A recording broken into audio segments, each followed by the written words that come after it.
Buenas noches a todos, gracias por venir. Mi nombre es Julieta Cassini, yo soy directora adjunta de la Maestría en Periodismo Documental y su Laboratorio Audiovisual de la Universidad de 3 de Febrero. Agradezco a los organizadores y las organizadoras del Festival de No Ficción por habernos invitado y permitirme acompañar a estos grandes realizadores. No soy Mariana, que figura en el folleto. Mariana tuvo un inconveniente y por eso estoy yo. Espero que no se arrepientan. Bueno, voy a presentar, entonces no puedo obviar la presentación formal. Voy por orden alfabético, sí, simplemente fue así. No por orden de aparición, sino alfabético. Álvaro Longoria, acá a mi derecha, es cofundador de la productora madrileña Morena Films, responsable de películas como Che, protagonizadas por Benicio del Toro y dirigido por Steven Soderbergh, y Buscando a Fidel, dirigida por Oliver Stone, y tras una amplia trayectoria como productor de documentales, debutó como director con Hijos de las Nubes, La Última Colonia, sobre la situación política y social de la última colonia africana, ganador de un premio Goya. También dirigió los documentales de Propaganda Game, que analiza el sistema de propaganda política dentro y fuera de Corea del Norte, que lo pueden ver ahora en Netflix si quieren. Y Esperanza, sobre un viaje del barco de Greenpeace al Ártico, y ambos recibieron nominaciones a los premios Goya. Sergio Wells es licenciado en Ciencias de la Comunicación de la UBA, autor de los libros Cine Argentino, La Otra Historia, que es un título del 92, Cine y Literatura, Ritos de Pasaje, que es del 2001, guionista de Encarnación, 2007, Extranjera, de 2007, y Por tu culpa, 2009. Director de documentales como Yo no sé qué me habrán hecho tus ojos, junto a Lorena Muñoz, que es del 2003, Los destiladores de naranjas, 2004, Las orillas para tele del 2007, El color que cayó del cielo, que es del 2014, La materia fantasma 1, 2 y 3, que es del 2015, Viviré con tu recuerdo, es del año pasado 2016, y actualmente está en etapa de postproducción con La conversación. Bueno, como saben, la idea de este panel es conversar un poco acerca de la fiebre del documental. Yo lo pongo medio como pregunta, me gustaría que después me digan, ¿no?, si hay tal fiebre o no del documental. Y bueno, también ver si efectivamente como es la propuesta es un género. Después Sergio nos va a decir porque no es un género para el documental. Es un oxímoron decir género documental, después nos va a explicar seguramente por qué le parece que es así, que crece día a día, cuáles son sus seguidores, cuáles son sus públicos. Pero bueno, antes de entrar en esos temas, la propuesta es que nos cuenten un poco cómo es que se acercan en definitiva, el tema que los convoca hoy, que es los hechos reales, ¿no? Cómo se aproximan desde realizadores y desde el documental a los hechos reales. No dijimos quién iba a comentar. Bueno, esto es una... Bueno, primero, buenas noches y gracias por venir, porque sábado por la noche hay muchos otros planes alternativos. Espero que estemos a la altura. Lo que voy a decir es un lugar común total, pero es verdad. La realidad siempre supera la ficción. Yo estoy convencido, soy productor de películas de ficción, y también hago documentales, tanto como productor como director. Y es que yo siempre digo, la mayoría de los documentales, si las cosas que ves en los documentales lo pones en una película, luego te dice todo el mundo, eso no me lo creo, nadie se lo creería, ¿no? Y yo creo que eso es fascinante. A mí personalmente me fascinan los documentales por eso, ¿no? Porque yo creo que nos permite conocer cómo somos, porque la ficción siempre es una visión alterada de lo que una persona piensa que deberían ser los seres humanos. Y sin embargo, en el documental es cómo somos los seres humanos de verdad. Y a mí eso me parece fascinante. Bueno, buenas noches también. ¿Se escucha? Se nota bajo, ¿sí? Tenés que acercarte, ¿no? Bueno, buenas noches. Decía, bueno, en mi caso particular, yo creo que el documental justamente no es un género y que en mi caso particular el documental para mí es un tipo de trabajo con los hechos reales o con la materia de lo real. Sabemos que el cine siempre tiene una materia con lo real, incluso las películas, las Star Wars, en algún momento aparece Ewan McGregor haciendo unas morigotadas delante de un croma, pero está Ewan McGregor ahí adelante. Es decir, que hay algo siempre relacionado con lo real en el cine.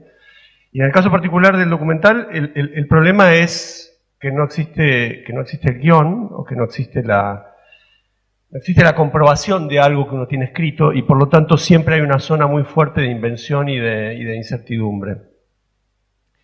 Esa es la parte más fascinante para mí del documental, aunque en mi caso particular, en mi acercamiento, yo siempre necesito personajes y narrativa, siempre necesito un enigma, una pregunta, algo que para muchos tiene más que ver con la ficción que con el documental.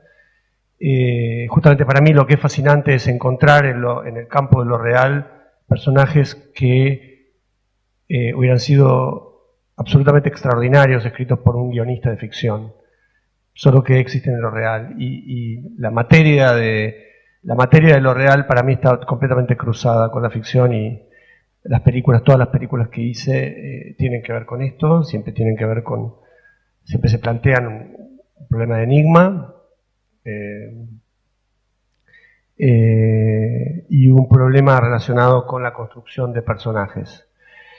La primera película que hice con Lorena Muñoz, Yo no sé qué me han hecho tus ojos, era la historia de una cantante de tango de los años 30 que se llamaba Ada Falcón, y que había hecho la cumbre del éxito a fines de los años 30, comienzos de los años 40, hace un juramento y decide dejar de volver a cantar y se recluye en un monasterio y no permite que nadie le vuelva a ver ni los ojos ni escucharla cantar nunca más.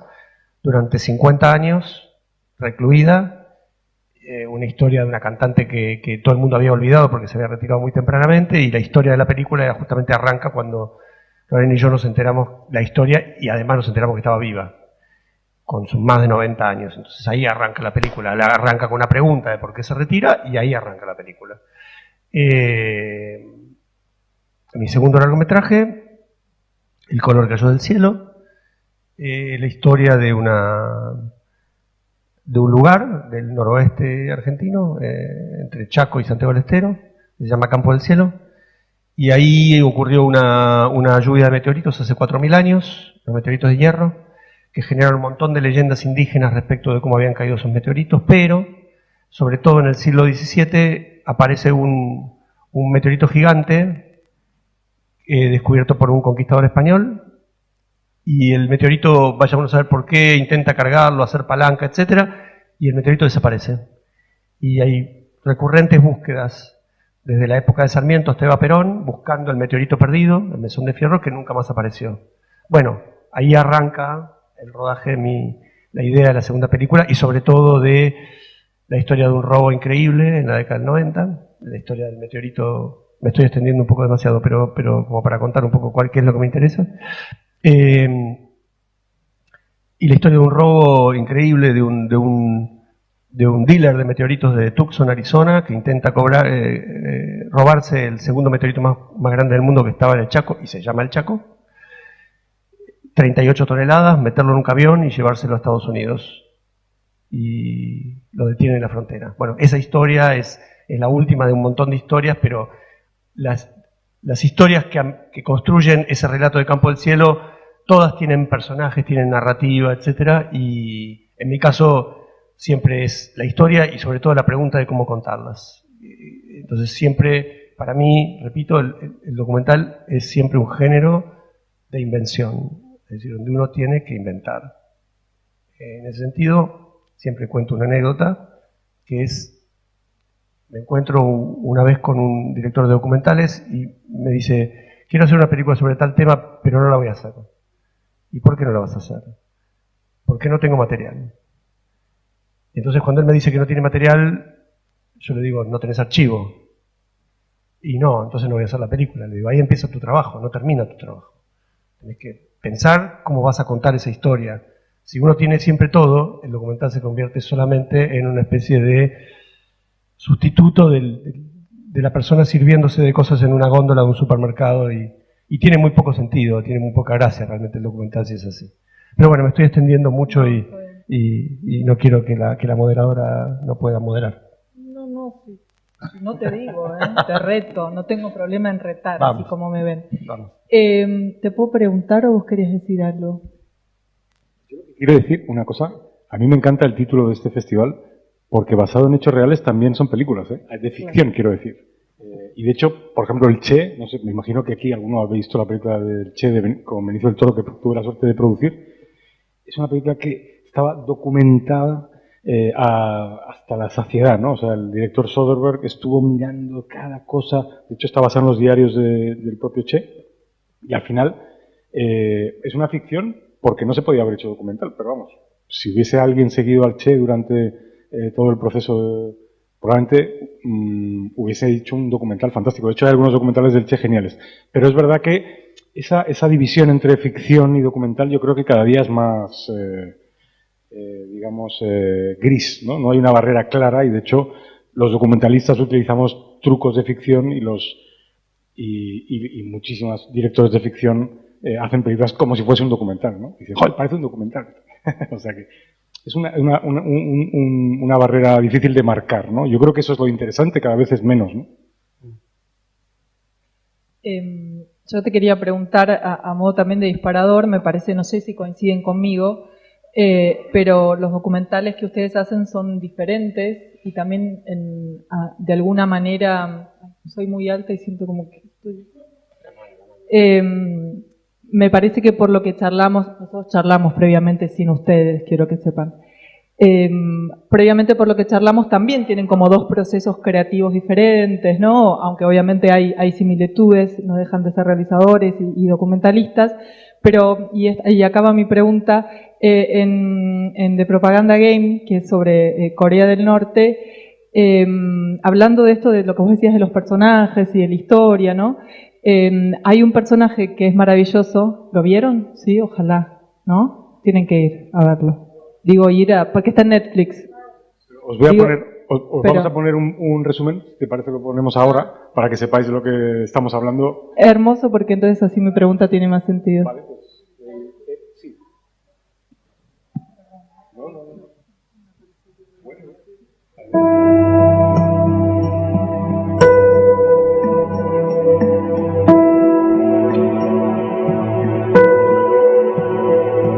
Under the wise leadership of our Marshal Kim Jong-un, the economy of our country is developing step by step. We don't pay taxes, we don't pay for the houses. We don't have much awareness of the Western mentality, how they perceive the Koreans from outside, from the rest of the world. How dangerous is the situation? This is how wars start. It's a Western propaganda on our country. It's unacceptable. Threats of terror-like violence and another premiere canceled. If somebody is able to intimidate folks out of releasing a satirical movie, imagine what they start doing when they see a documentary that they don't.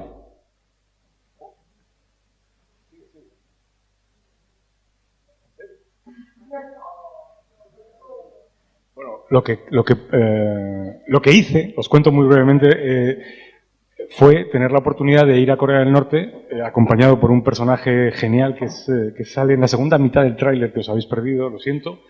La técnica va en contra nuestra, pero yo llevaba años, yo había trabajado mucho con el director Oliver Stone en documentales sobre Fidel Castro, hicimos también documentales sobre Arafat, y Corea del Norte siempre nos fascinó. Y un día, y no había manera, es muy difícil entrar allí, es un país totalmente cerrado.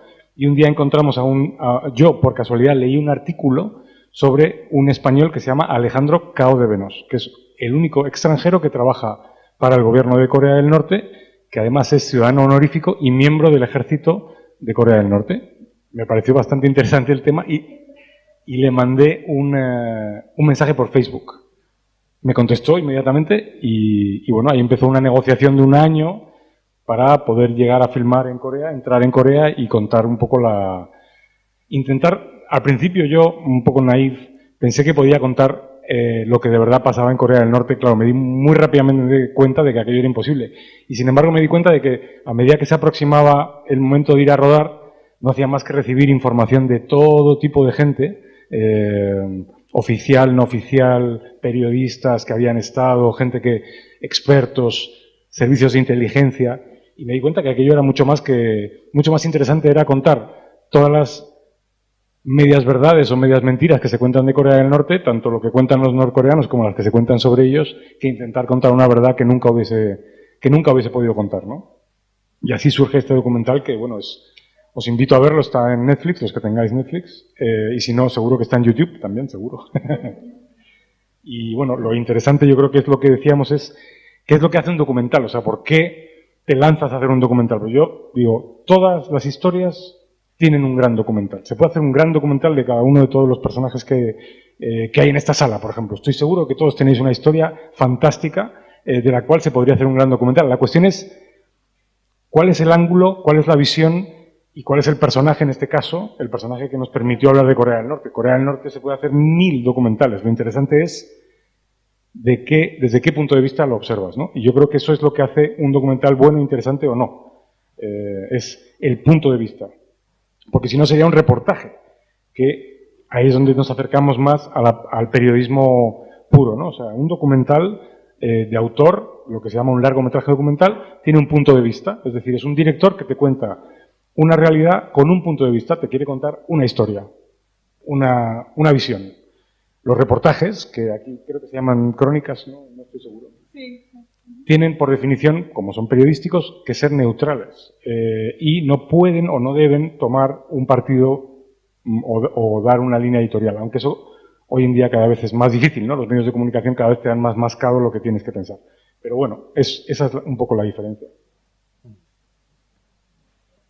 Yo en relación al personaje, que bueno, es una pena que no pudimos verlo porque me parece que, o por lo menos cuando yo vi el documental me resultó realmente atractivo y mi pregunta era si en algún momento no pensaste, tal vez tengo una pregunta para decir qué tiene que ver con mi documental, pero bueno, no importa, lo digo como espectadora, supongo que a otros les habrá pasado, de hecho con otra gente que lo he visto compartíamos, era si en algún momento no pensaste, porque acá linké con el personaje, ¿no? Como decir, bueno, el documental es él, ¿no? Digo, es un español que decide ser soldado, nada menos que, ¿no?, de Corea del Norte y defender, ¿no?, al país, no su país natal, sino a Corea del Norte y ser, digamos, además de nexo con el mundo occidental, etcétera. Pero bueno, es un personaje, ¿no?, muy rico, contradictorio. Entonces digo, ahí en qué momento, o si en algún momento lo pensaste, ¿no? Bueno, a ver, el personaje es fascinante. Alejandro Cao es un tipo que a los 14 años decide que él es comunista y que el comunismo que él conoce se le queda corto. El comunismo que hay en España le parece nada, una porquería. Y empieza a investigar, a los 16 años tiene su primer contacto con la Embajada de Corea del Norte en Madrid y se ofrece, llega allí, se ofrece como voluntario. Imagínate los norcoreanos, cuando aparece un tío de 16 años allí, dice que quiere trabajar para ellos. Claro, no le toman en serio, pero él sigue. Y ahora tiene un puesto oficial, vive entre Madrid y Pyongyang. O sea que el personaje es fascinante, ¿no? Totalmente fascinante. Pero yo creo que para hacer un documental hay que tener más que un personaje fascinante, hay que tener también ese punto de vista, ¿no? Yo creo que entonces yo lo que vi muy rápidamente con Alejandro es que él es un personaje fascinante, pero a los 5 minutos, si no te cae bien, si no estás de acuerdo con lo que piensan los norcoreanos y no te le crees, que es lo que mucha gente piensa, que es cómo una occidental puede apoyar al régimen de Corea del Norte, ¿no? Pues para muchos es difícil de creer. Inmediatamente me di cuenta de que no podía centrar el documental en Alejandro, porque Alejandro no es más que una herramienta más de la guerra de propaganda que hay alrededor de Corea del Norte, y ahí abrí más el documental, lo hice más general y creo que más interesante, porque si no Alejandro hubiese sido un callejón sin salida, es decir, un personaje que no es empático por sus ideas políticas, o hay un 1% de la población a lo mejor que le cae bien los comunistas radicales, pero el 99% piensa que es un colgado, ¿no? Así que muy rápidamente me di cuenta que no tenía sentido. Y aparte no me interesaba, o sea, no me interesaba hacer publicidad o propaganda o hacer una geografía a alguien con el que no estoy de acuerdo en lo que piensa, ¿no? Así que lo vi rápido, vamos.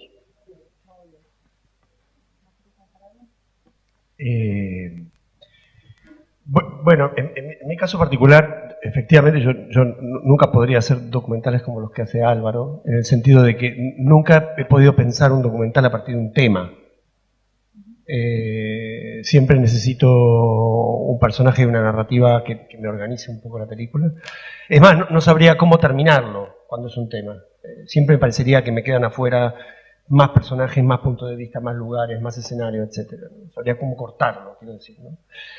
En mi caso particular, la historia es como que me organiza y me permite pensar un poco el relato, ¿no? Bueno, lo que yo voy a mostrar, ya que estamos en el momento de demostración de fragmentos, es un momento del color cayó del cielo, y lo voy a poner en contexto. Repito, bueno, la historia de una lluvia de meteoritos de hace 4.000 años, de Marte o Júpiter, no se sabe, meteoritos de hierro, lo cual es muy raro. Generalmente los meteoritos son ferrosos, son de roca y no de hierro, lo cual los hizo más codiciados en su momento. Un montón de leyendas indígenas o de los llamados pueblos originarios de la zona de Chaco, Santiago del Estero, sobre la caída de los meteoritos. En el siglo XVII el descubrimiento de un meteorito con forma de mesa que se llamó el Mesón de Fierro, que intenta ser levantado por un conquistador español, Miguel Rubín de Celis, sin lograrlo. El meteorito queda oculto en algún lugar, nadie sabe dónde. Bueno, sucesivas búsquedas del meteorito infortunadas. Y en el año 60, la llegada de una misión de la NASA, a cargo de un personaje, de uno de los dos personajes que van a ver, que se llama William Cassidy, que consigue dinero de la NASA para investigar los meteoritos de campo del cielo, y descubre en esas excavaciones, trabajando con gente de la zona, el segundo meteorito más grande o pesado del mundo, llamado el Chaco, de 38 toneladas. 30 años después, casi 30 años después, un traficante de meteoritos llamado Robert Hagg, de Arizona, prevende ese meteorito de Chaco a un japonés en varios millones de dólares. Va a Chaco en un fin de año, en una Navidad que no había nadie, intenta robarse el meteorito, lo mete en un camión y es detenido increíblemente por un policía en la ruta, un policía que se ve que no había recibido su paga. Y el meteorito queda ahí en la Argentina. El personaje va a la cárcel y finalmente paga una fianza y es deportado a Estados Unidos y nunca más vuelve a Argentina. Entonces el momento que voy a mostrar es un momento donde se cuenta el robo del meteorito, del cual por supuesto que no hay filmación, no hay archivo, pero sí están los dos personajes. Está Cassidy primero, que es el más viejito, un personaje de barba, y Bob Hagg, que es el que aparece después. ¿Sí? Sometime later, a collector named Robert Haig came and he told people that he had bought the meteorite from the owner. And he was going to take it away.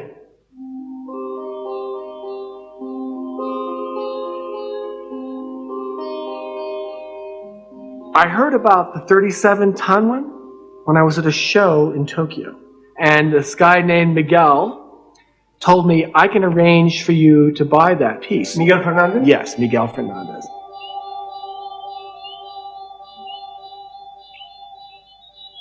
Chaco, 37 tons.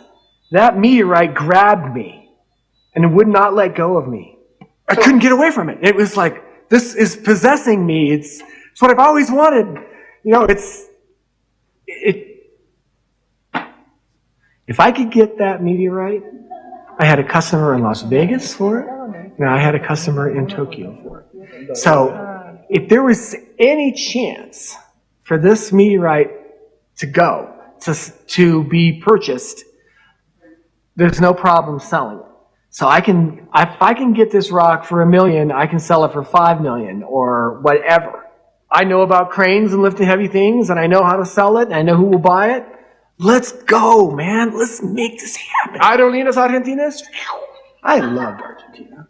I went to Argentina with $55,000 in cash. I had money. I had cameras. I was unstoppable. I had no fear. We got a crew. We had 11 men, I think, working with us. 11 workers. 11 workers, right? And this huge truck and the huge crane, and when we're lifting this meteorite with this crane,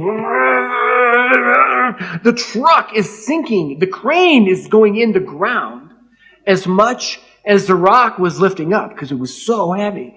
But finally, this thing, it comes up, right? And it's floating in space. And we have this chance to put this on this truck. And it's not dreaming now. It's not some pipe dream. It's really happening. It's being loaded on the truck.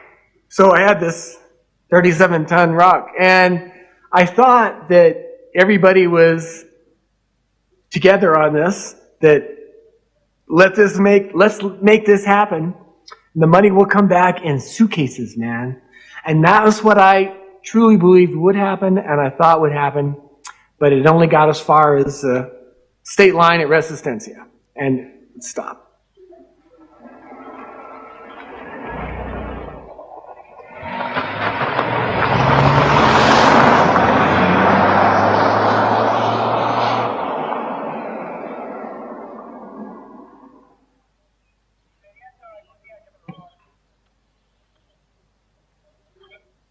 En enero del año 90 intercepté un camión que transportaba la piedra celeste que venía del campo del cielo.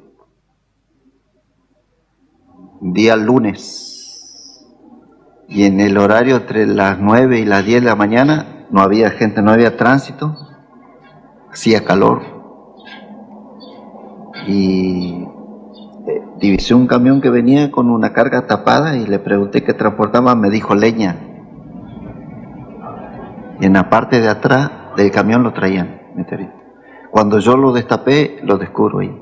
Que el acompañante se bajó y me dijo en esa época, Tomás, estos son 12 sueldos de los tuyos, ofreciéndome dinero, 12 sueldos de los tuyos para que yo lo dejara circular. Y después atrás vi una grúa, y en la grúa venían de 7 a 8 muchachos. Para la grúa y me dicen los muchachos que ellos no tenían nada, que ellos lo contrataron para cargar el camión. Que atrás venía el auto que los había contratado a ellos. Y efectivamente a la media hora aparecen los norteamericanos con Fernando. Y Fernando me decía que no. Bueno. La película se llama El color que cayó del cielo. Pero quiero contar un par de cosas sobre este momento de la película. Que tiene que ver con lo que para mí siempre es fascinante del documental, y que es lo que yo llamo la necesidad de inventar, ¿no? Efectivamente yo conocía la historia del robo, nunca conozco previamente a los personajes, trato siempre de que la primera vez sea como el primer encuentro. Siempre tengo la sensación de que si no hay algo que se muere, que se mata, digamos, en el documental, si no los ve como antes. Pero sí, yo siento que cuando estoy delante de un personaje que me interesa, hay algo que tiene que ver con la actitud, con la actitud o el modo de mirarlos, que es parecida al modo en que creo que miran los directores de ficción cuando miran a sus actores. Por ejemplo, el caso del Cabo, de Chaparro, que es el último que aparece, cuando yo lo escuché hablar, cuando escuché el modo en que las pausas que hacen para contar, era lunes, hacía calor, es un narrador, no es un entrevistado, es un narrador. Entonces cuando yo lo escuché hablar dije, listo, lo tengo, este personaje es genial. Por supuesto que el dealer Meteoritos es la estrella de la película, es muy difícil trabajar cuando uno tiene un personaje así, ¿no? Que no se coma, ¿no? Al resto. Cuando la película salió en el Bafisi, la gente se quería hacer remeras con la cara de él. Digo, cuando uno tiene un villano así, es como muy difícil, y también ahí es como también como la actitud también del documental, ¿no? Cuánto uno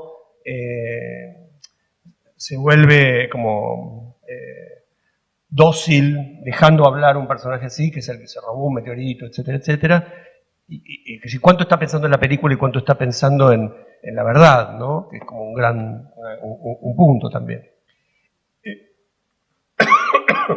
Y lo otro de la última secuencia que quería contar es el momento del camión, cuando sale el camión.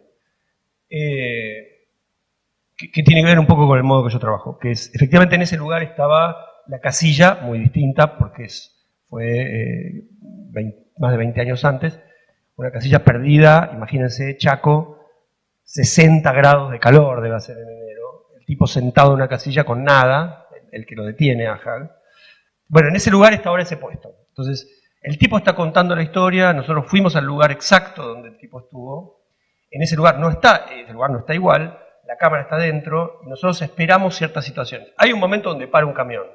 El camión no es el camión de Hag con el meteorito. Es un camión que lleva, efectivamente, probablemente leña por la zona, además, ¿no? Es decir, madera. Ahora, para mí ahí se activa entre el relato que hace alguien y el modo en que la película resuelve representar esa escena, se activa en el espectador la escena como si efectivamente ese camión fuera el camión de Hag. No es el camión de Hag. No es el camión que lleva el meteorito. Es otro camión en tiempo real, no es el camión de 1990. Pero hay algo que está funcionando entre un relato que es real y una representación que también es real, pero no exactamente de ese momento, y que está reponiendo ese momento en un lugar exactamente, no en mi casa, no pongo un camión en mi casa y hago ver que es el camión de maderas, sino que es el mismo lugar. Perdón, no, y pensaba que era interesante lo que decís, porque vos señalás que tal vez, contrario a muchas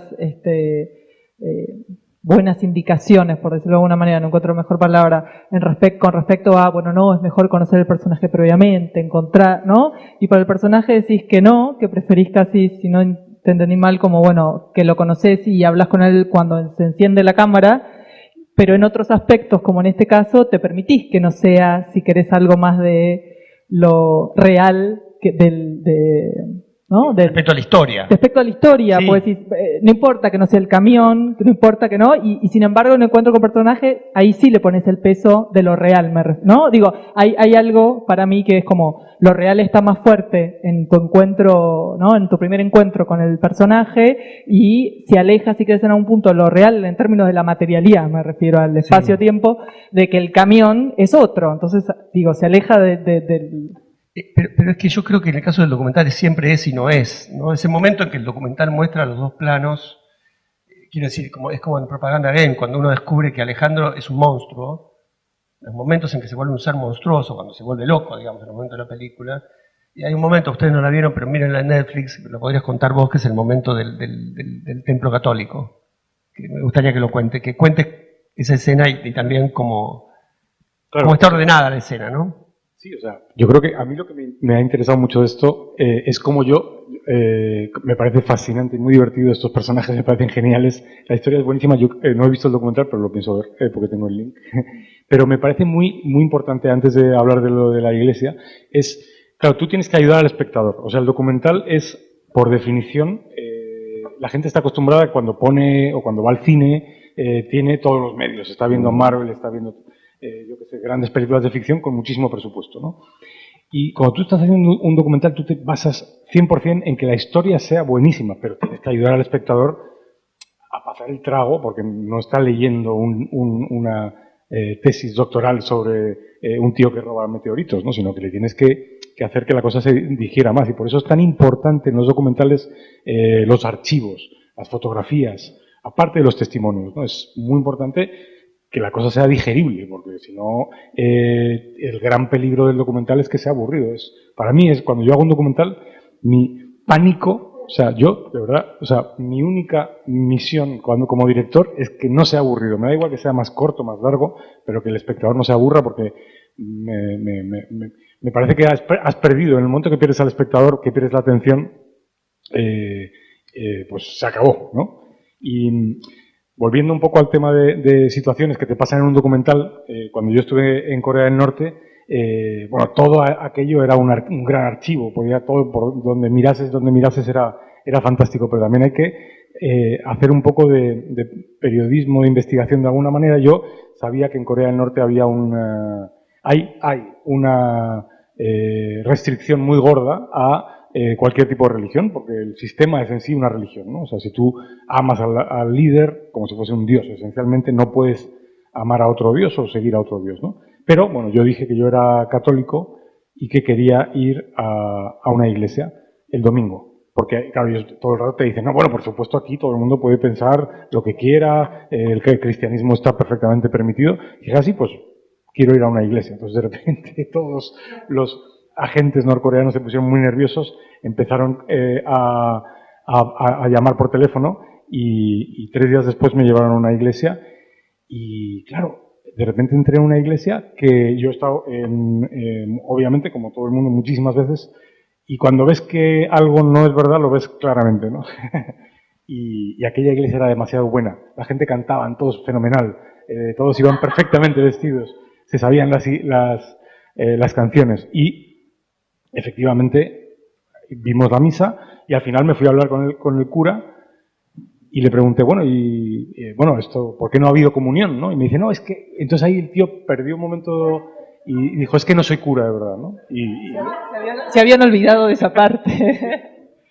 Y claro, es fantástico porque una secuencia pequeñita en un documental te cuenta mucho más de lo que te puede contar cualquier persona hablando, ¿no? Estás viendo la propaganda en estado puro donde te la han puesto en bandeja, ¿no? Y eso es la belleza del documental. Nunca, jamás en un guión podrías haber puesto esa secuencia, ¿no? Igual que nunca jamás te hubieses imaginado en un guión que roba meteoritos es tan divertido, ¿no? Eso no lo sabes, ¿no? Yo creo que eso es lo divertido del documental. Lo interesante es saber hacer ese encaje de bolillos para que la cosa sea muy divertida, muy entretenida y que pueda competir con la ficción. Ese gran dinosaurio que nos persigue, ¿no? Porque, o sea, mis documentales pueden costar desde 20, 30.000, 40.000, 100.000, 200.000, pero es que una película como El Che cuesta 30 millones de dólares. Entonces, claro, no, es muy difícil competir, pero se puede y se hace, de hecho. Sí, me parece que ahí, bueno, sale un poco a la luz algo que tal vez es no por muy repetido el documental, no deja de ser un punto que siempre hay que tratar, que tiene que ver como, bueno, hasta qué punto es posible no acercarse a una verdad, ¿no? De alguna manera, de hecho vos comenzás tu documental diciendo que frecuentemente escuchás, ¿no? Voy a decir solo el final, no el principio, no el final, fallido. Para no... Comenzás el documental diciendo, bueno, voy a ver cuál es la verdad, ¿no? Entonces, pero bueno, me parece que acá en esto que los dos comentan aparece esa tensión entre la ficción y realidad. Igual, a modo de pregunta para los dos es, ¿en qué punto es ficción o tal vez más en tu caso, Sergio, o en realidad no tiene que ver con las estrategias, ¿no? De la ficción, pero no ficción, ¿no? ¿Es? Yo más que hablar de ficción, yo creo que hay una frase famosa de Godard que decía, yo no creo en la verdad de la representación, sino en la representación de la verdad. Al revés, perdón, no creo en la representación de la verdad, sino en la verdad de la representación. Y yo estoy de acuerdo con esa idea, digamos. Me parece que en el documental el problema no es la verdad, sino la representación. Parto de la base de que la verdad es inasible, que hay muchas verdades y muchos puntos de vista, y que uno cuando hace documentales elige ciertas narrativas, ciertos personajes, ciertos modos de contar, y por lo tanto va conduciendo eso y seleccionando entre las posibles verdades o los posibles relatos o los posibles testigos o los posibles personajes o los posibles lugares, lo que le parece o puede acceder, pero lo que va guiando un poco la película. Entonces, en ese sentido, yo creo que la verdad es más un problema para el documental, más que una finalidad, ¿no? Hay un momento del Color de del Cielo al final, cuando el ladrón el dealer de meteoritos tiene una especie de bajada, como si se hubiera tomado una especie de kilo de anfetaminas y después al final de la película hubiera tenido una especie de bajada. Yo lo siento al lado de un meteorito de su colección, así como lo senté al otro acá, así en en una sala de arqueología de Pittsburgh al lado de meteoritos, digo, para esta cosa de los personajes, la ficción, sentarlo en un lugar, en fin. Y le pregunto por Cassidy, que es el personaje que descubre el meteorito que él robó. Entonces en ese momento Huck deja de reírse, como si fuera una especie de Joker depresivo, y dice, yo quería ser como William Cassidy. Dice, él es mi héroe, él es mi ídolo. Yo quise ser como hubiera querido ser como él, pero bueno, él tiene su manera de conseguir financiación, yo tengo la mía, él trabaja con la universidad, yo trabajo de forma privada, de eufemismo. Y lo dice de un modo bastante circunspecto, y cuando yo edité la película, mi editor, mi montajista, que lo odiaba a Hug, me dice, te está mintiendo. Digo, ¿y vos cómo sabes? ¿Por qué? Me dice, porque está diciendo lo que vos querés escuchar. Digo, ¿por qué no pensar que él pensó para sí mismo un destino mucho mejor que el que le tocó, y no pudo ser el héroe de la película? Le tocó ser el traficante, le tocó ser el ladrón. En el reparto de papeles, de roles, le tocó el ladrón, y tuvo que conformarse con eso. Pero él que hubiera querido ser ser el que descubre el meteorito, no el que se lo roba. Y tuvimos una larga discusión, y por supuesto cada uno que se quedó con su idea, pero para mí eso es lo que tiene fascinante el documental. Para mí, veo a mi frente una gran cantidad de frescos. Vamos encontrando por el camino. Tiene grandes momentos de esos, donde uno empieza a dudar si no tiene razón, no es tan fanático si no tiene razón. Y me parece que cuando el documental logra eso, para mí son los momentos más gloriosos de un director de documental. Y además, perdón. Hay una cosa que para mí, hay un documentalista que yo admiro, no me gusta lo que hace ahora, pero lo que ha hecho sí, que es Michael Moore, que hace una cosa que yo creo que cambia totalmente el género, ¿no? Que es cuando un documental consigue cambiar la realidad de lo que está pasando. Eso en el documental que hizo sobre las armas, hay un momento, no sé si alguien lo ha visto, que se llama Fahrenheit 9/11, donde él a base de sus preguntas y de su investigación, consigue que una empresa americana, Walmart, deje de vender balas porque de repente se dan cuenta de que van a salir en la prensa como los grandes los grandes proveedores de munición a la gente que mata niños en los colegios, ¿no? Y eso me parece fascinante. Una película de ficción nunca podría llegar a eso. Y es que el rodaje de un documental en sí es una aventura. O sea, tú empiezas y nunca sabes dónde vas a acabar. Vas entrevistando gente y nunca sabes qué te va a contar. Y de repente, a mí me pasa todo el rato, yo siempre digo, cuando se acaba la entrevista, empieza lo bueno. Yo a mis cámaras siempre les digo, nunca cortes. Cuando acaba la entrevista, la gente dice, es que en el fondo lo que de verdad yo quería era ser un ladrón, ¿no? Lo que sea, ¿no? Y ahí ese es el momento bueno, ¿no? Siempre. Porque la gente en el momento que baja su careta es cuando cuenta la verdad, ¿no? Yo, por ejemplo, produje un documental con Oliver Stone iba a ser una entrevista a Yasser Arafat. Entonces nos fuimos allí, a Ramallah, habíamos hecho Comandante, que también era una entrevista a Fidel Castro, y nos fuimos a Ramallah pensando que aquello iba a ser igual de fácil que fue Cuba, ¿no?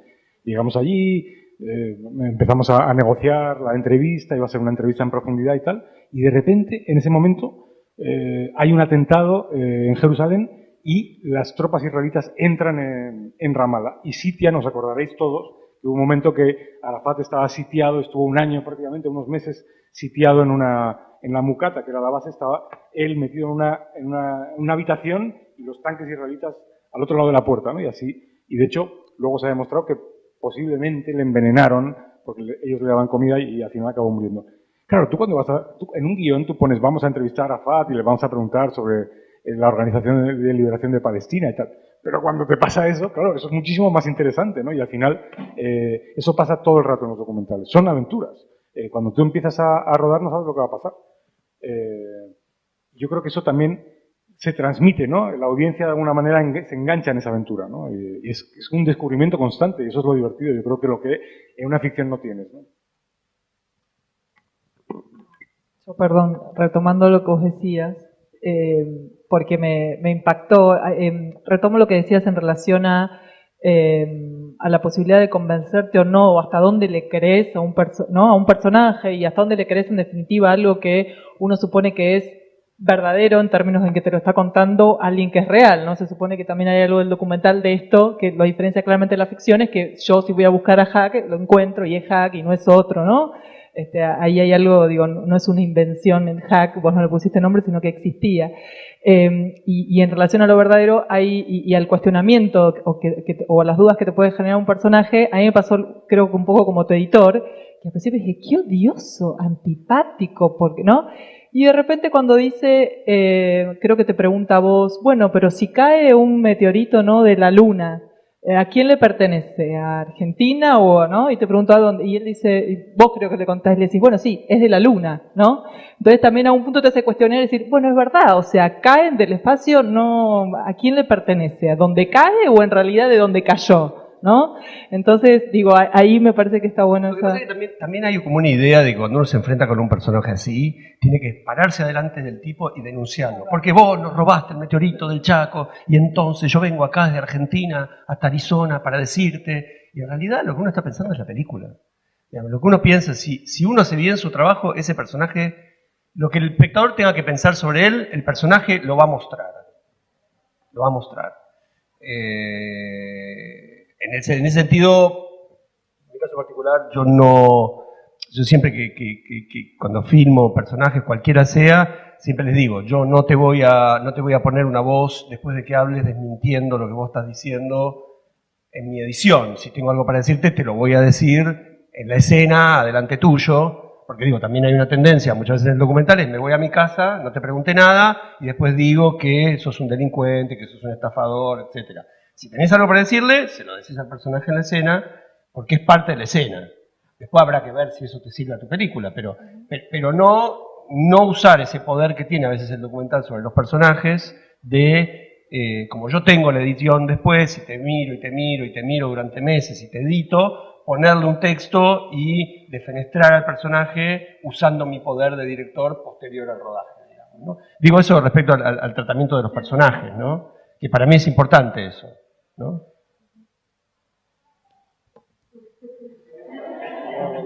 Lo mismo, ¿no? Totalmente de acuerdo. Es curioso porque es verdad que nos enfrentamos a los documentales de forma totalmente distinta, ¿no? O sea, es verdad que él lo planifica mucho más y yo me gusta más la aventura del documental en sí mismo, ¿no? Pero al final, claro, los trucos o las técnicas tienen que ser las mismas porque eso es lo que transmite la verdad. O sea, la verdad, ¿qué es lo que hace del documental interesante, ¿no? Es que sea verdad y que se le vea al tío mentir, ¿no? Eso es la clave, ¿no? Que veas al personaje y te está diciendo una cosa y en el fondo sabes que es mentira, ¿no? Bueno, a mí me pasó con esta película, cuando la película se dio en Bafisi, después del primer pase, en el hall, no me acuerdo si era del Recoleta, un espectador se me acercó y me dijo, era un actor, ¿no? Javier era un actor. Yo dije, lo logré. Si él pensó eso, lo logré. No importa si la película es buena o mala. Logré algo que es que esa duda, cuando se genera esa duda, es esto, es como, eso es el documental para mí, esa duda de, esto parece un actor, parece ficción, parece inventado, nadie puede imaginar esto, ¿no? Y eso para mí es fascinante siempre el documental, ¿no? Bueno, me das un poco pie, no sé si querías comentar algo de las películas antes, porque voy a preguntar otra cosa. No, pero me das pie en relación a que se acercó alguien de la audiencia, porque bueno, parte de la convocatoria de este panel tenía que ver con esto de la fiebre del documental, ¿no? El crecimiento de las audiencias. Entonces mi pregunta era, o va a eso, ¿no? Si les parece, o cuál les parece que es el lugar que tiene hoy el documental hablando de las audiencias. Pues yo, desde que me dedico a este negocio del cine y de los documentales, siempre oigo esto del auge del documental, y al final, ahora sí que es verdad que hay un auge documental. Yo llevo 17 años dedicado a esto, y ahora sí que hay un auge documental porque yo creo que son dos factores que hacen que el documental finalmente ha encontrado su camino, ¿no? El primero es que el periodismo cada vez es más simple.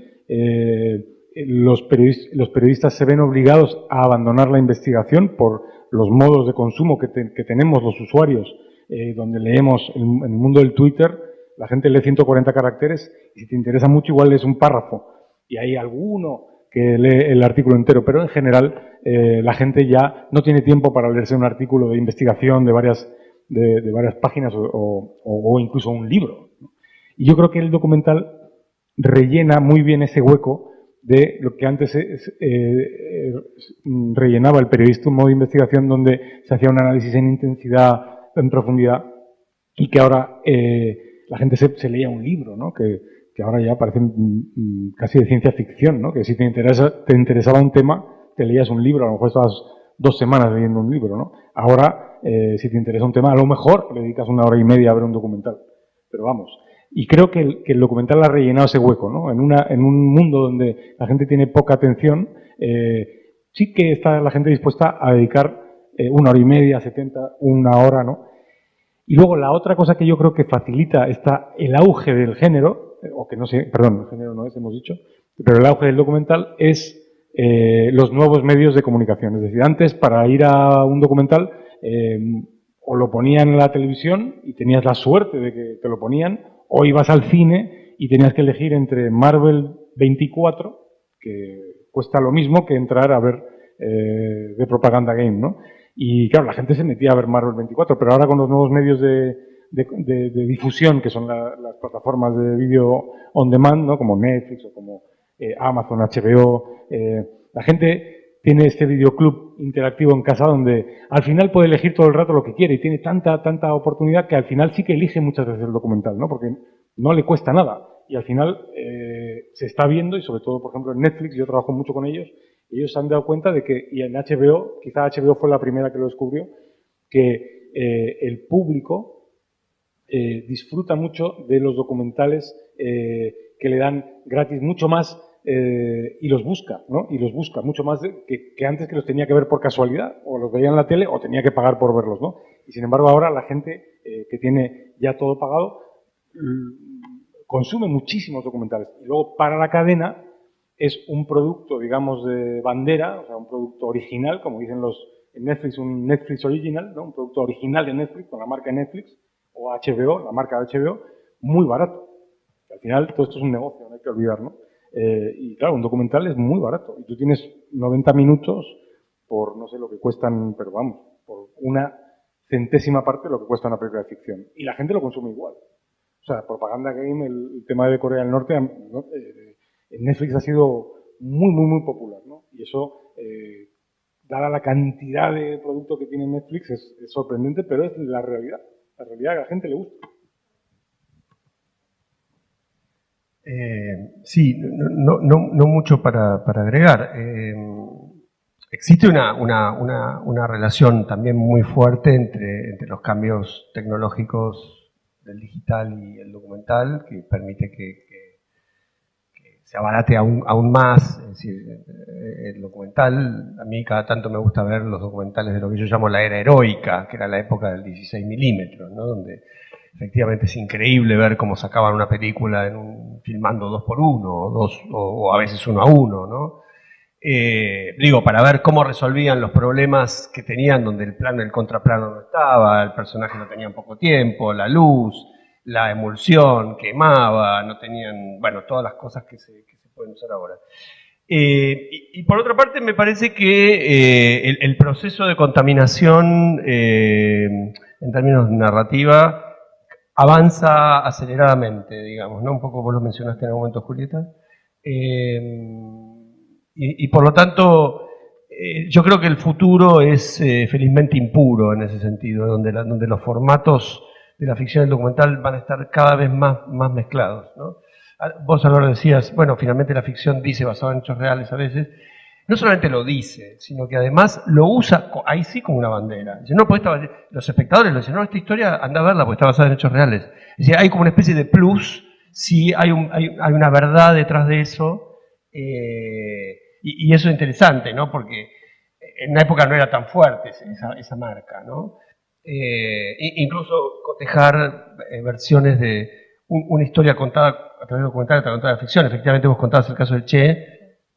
Hay una versión documental que hizo Richard Dindo sobre el diario del Che, que es una película loca, como todas las películas de los suizos, donde el tipo va a los mismos lugares donde el Che se para delante de la misma higuera, se filma la misma rama donde el Che se sentaba a leer, una especie de suizo loco, como suele ocurrir, obsesivo, pero muy extraordinaria la película documental porque son exactamente todos los lugares y todas las frases que se escuchan son las frases del diario, ¿no? Y y se ven las páginas del diario, todo manchado. Es muy interesante cotejar a veces, digo, como proceso para el espectador, ¿no? Mirar con un material real qué hizo cada uno, cuánto quedó de lo real en la ficción, cuánto se armó ficcional en el documental y cuáles son los vasos comunicantes, ¿no? Entonces me parece que para mí el futuro va a ser un camino medio mutante, ¿no? Medio de ficción doc, fic doc o doc fic, no sé qué, pero que con técnicas mezcladas, ¿no? Esa es mi sensación, ¿no? De hecho, hay documentales. Hay un documental que os invito a ver, que se llama Vals con Bashir, que es un documental hecho en animación sobre una matanza. Vals con Bashir. Vals y Bashir, la película de Ari Folman. Sí. Que es un documental en animación. Porque cuenta una historia también en Palestina sobre una matanza que hubo, no sé en qué año, no me acuerdo exactamente, pero en Líbano, sí, es una matanza de unos palestinos que, bueno, da igual, pero lo interesante es que utiliza un formato absolutamente de ficción. O sea, la animación no es un género, nunca había sido, no creo que haya habido ningún otro documental antes que haya utilizado la animación, ¿no? Pero muy inteligentemente el director se da cuenta de que es un arma genial para contar algo, una historia muy dura. Una historia muy dura se puede contar en animación muchísimo más fácil que si la intentas contar viendo a una persona que lo ha visto, que ha visto cómo matan a niños y a mujeres llorando y tal. Claro, al final hay que tener siempre en cuenta que el espectador llega un momento donde se va, ¿no? Si tú pierdes al espectador, como he dicho antes, el espectador no vuelve, ¿no? Y hay que cuidar al espectador, porque si no le podrías poner, como en los noticieros, de repente a una persona que vuela en pedazos, ¿no?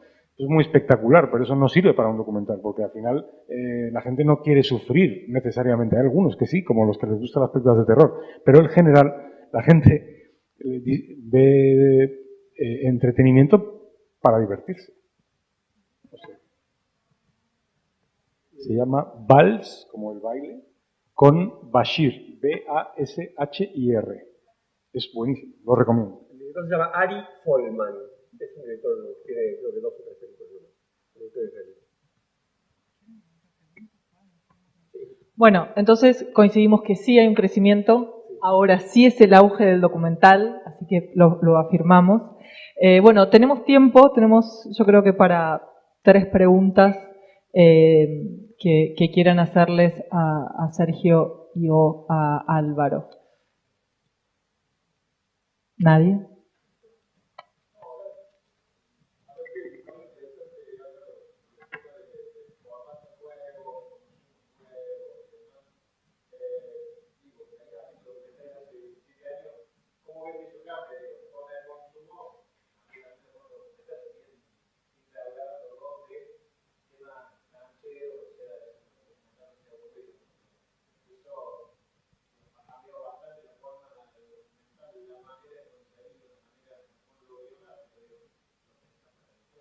Bueno, es que el formato del cine y de las películas es un invento del siglo XIX que está basado esencialmente en que había que poner una serie de películas, una serie de sesiones en el cine y por eso se decide que el horario perfecto, la duración perfecta son 90 minutos más o menos, ¿no? Hay algunas que duran más, otras menos. Pero es verdad que hoy en día eso ya, el largometraje, cortometraje ya cada vez está también más difuso. La gente cada vez está acostumbrada a más flexibilidad.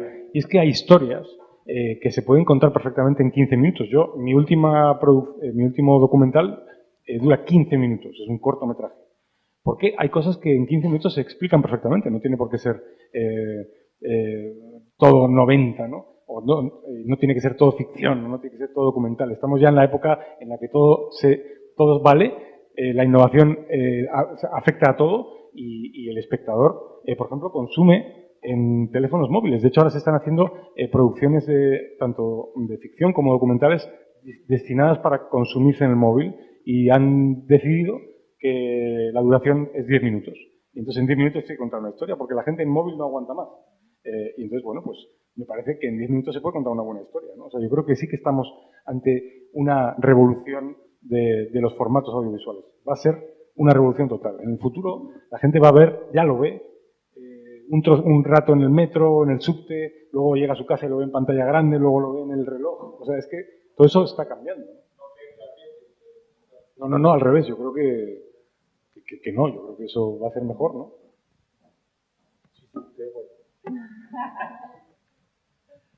¿Alguna otra pregunta? Sí.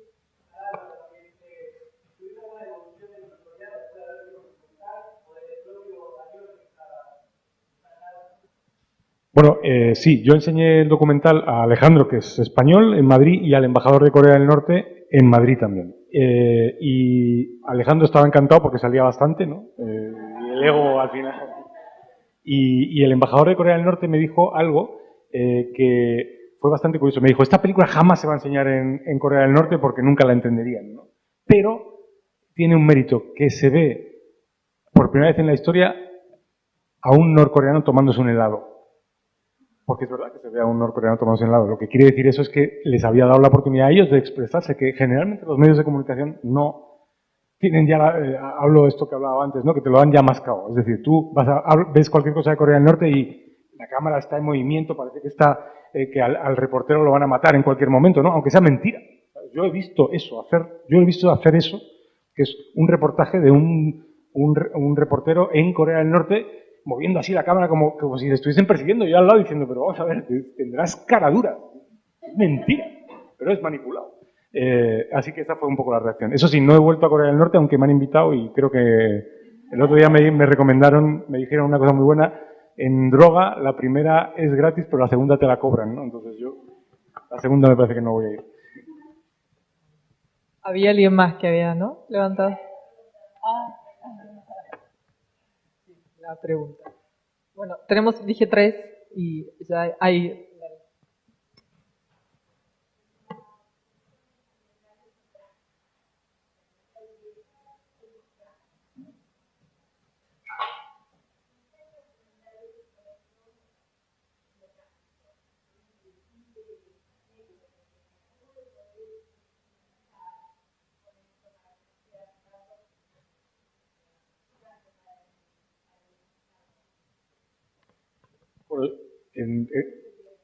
Bueno, la pregunta es cómo contar una historia trágica, ¿no? Y flexibilizarlo para que el espectador la pueda digerir sin sufrir demasiado, ¿no? Yo habla específicamente del medio ambiente. Mi último documental de 15 minutos es sobre Greenpeace y una misión de Greenpeace, y lo que hice fue cambiar el punto de vista y no estar todo el día con la matraca de el planeta se muere, que ya lo sabemos que el planeta se muere.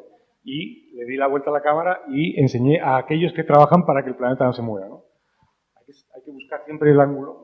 No sé, eso es lo que hice yo, vamos. No, yo creo que hay un problema a veces con el documental que se hace para validar una opinión. Así que yo creo que muchas veces se hacen documentales solo para confirmar algo que uno cree. En mi caso particular no creo mucho en esa manera, siempre parto de una curiosidad o algo sobre lo que no estoy seguro, o que no tengo tantas certezas, o que tengo preguntas, o que quiero saber, o que me interesan otras perspectivas. Y tengo la sensación de que el así llamado cine de concientización, el llamado cine político, etcétera, muchas veces tiene esa premisa, ¿no? Entonces la filmación del documental se convierte en una especie de trámite burocrático donde el director confirma algo que pensaba, ¿no? Yo a veces le hago un chiste a los cineastas que hacen cine político que a muchos no les gusta, que es, digo siempre, qué suerte que tenés que todas las personas que lograste entrevistar dijeron justo lo que vos querías escuchar. No les gusta mucho esto que digo. Entonces a mí me parece que justamente el documental lo que tiene de fascinante es que la verdad es opaca, la realidad es opaca. Por supuesto que no existe ni la objetividad, ni la neutralidad, ni nada por el estilo, pero tampoco existe la verdad única. Es decir, existen verdades, puntos de vista, y justamente me parece que uno se arma ahí. Lo interesante es cuando uno encuentra como modos de contar las cosas y que además está haciendo una película. Ese objeto que uno está haciendo tiene que ser una película, vista por alguien, con una mirada, como decía Álvaro, con un punto de vista, con un sentido, con un personaje. Dar vuelta a la cámara, mostrar a alguien que no contó nada, ¿no? Ver qué dispositivo logra uno para también capturar a ese espectador, para que no sea repetir justamente el planeta se muere, ¿no? Entonces, ahí hay algo que para mí tiene que ver con que la misión también del documental es ser una película. Porque generalmente se piensa que la ficción no tiene ninguna misión. Está libre de todo, puede hacer cualquier cosa porque hace ficción. Mientras que el documental carga con la mochila de ser como una especie de como el predicador del cine, ¿no? Que va, ¿no? Se para en el púlpito y dice, oh, miren lo que pasa, les queremos contar esta mala noticia, ¿no? A mí me parece que justamente ahí interviene mucho también el trabajo, el arte, la búsqueda de los personajes, la no pereza, pensar que tal vez hay otra manera, tal vez hay otro personaje, tal vez hay otro ángulo, tal vez hay otro lugar que no se vio, digamos. Bueno, sí, hubo 30.000 desaparecidos. Bueno, ¿de qué modo se cuenta esa historia? ¿En qué es diferente a las otras? ¿Por qué esa historia es diferente? Cuando uno recuerda los documentales sobre desaparecidos o aquellas personas que desaparecieron, familiares, los papás, etc., recuerda justamente más aquellos que tuvieron un punto de vista muy firme y muy diferente. Los rubios de Argentina Carri, M de Prividera, Tierra de Avellaneda, ¿no? La película de Inca Alcaterra. El botón de nácar. Bueno, claro, eso en el caso de Chile, sí. Bueno. Sí. Pero lo que quiero decir es, siempre lo que uno recuerda es el que tiene un punto de vista que logró que ese objeto fuera o más estético, o más polémico, o más duro, o más áspero, o más punk, o más algo que no sea solamente lo que tiene para contar, ¿no? Pero bueno, no sé si estoy respondiendo a la pregunta. Sí, o dejándote más dudas, y no, o cuando salís y decís, no sé qué pienso. ¿No? Me parece que ahí pasa algo como más interesante con las películas, cuando ves y decís, no sé, y tal vez al otro día sabes qué te pasó. Sí, bueno, dale.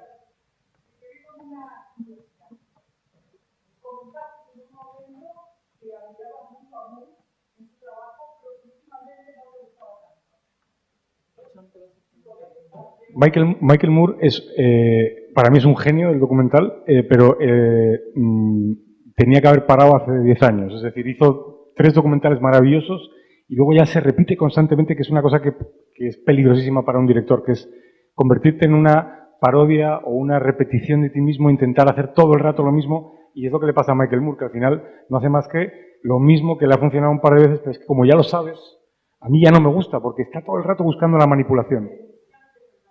Sí, no solo denunciante, sino intenta todo el rato manipular al entrevistado para conseguir un resultado espectacular. Que le salió en los primeros, pero ahora ya es como, hombre, ya lo has hecho tantas veces que todo el mundo sabe que lo vas a hacer.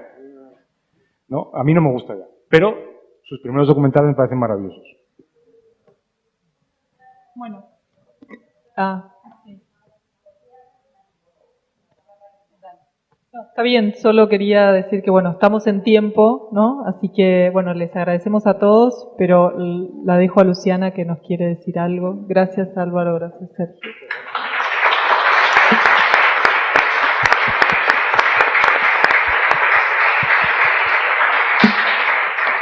Bueno, impresionante la charla, gracias a los 3 por estar. Estamos casi en el cierre del Festival Basado en Hechos Reales. Quiero invitarlos a todos porque el cierre es ahora en las 6:14 con una performance de Gabriela Wiener, que es una cronista peruana que vive en España hace tiempo y habla sobre temas muy disruptivos. Así que si se animan vamos a seguir viendo historias reales en distintos formatos. Los esperamos en el 6º piso y otra vez muchísimas gracias. Lujo.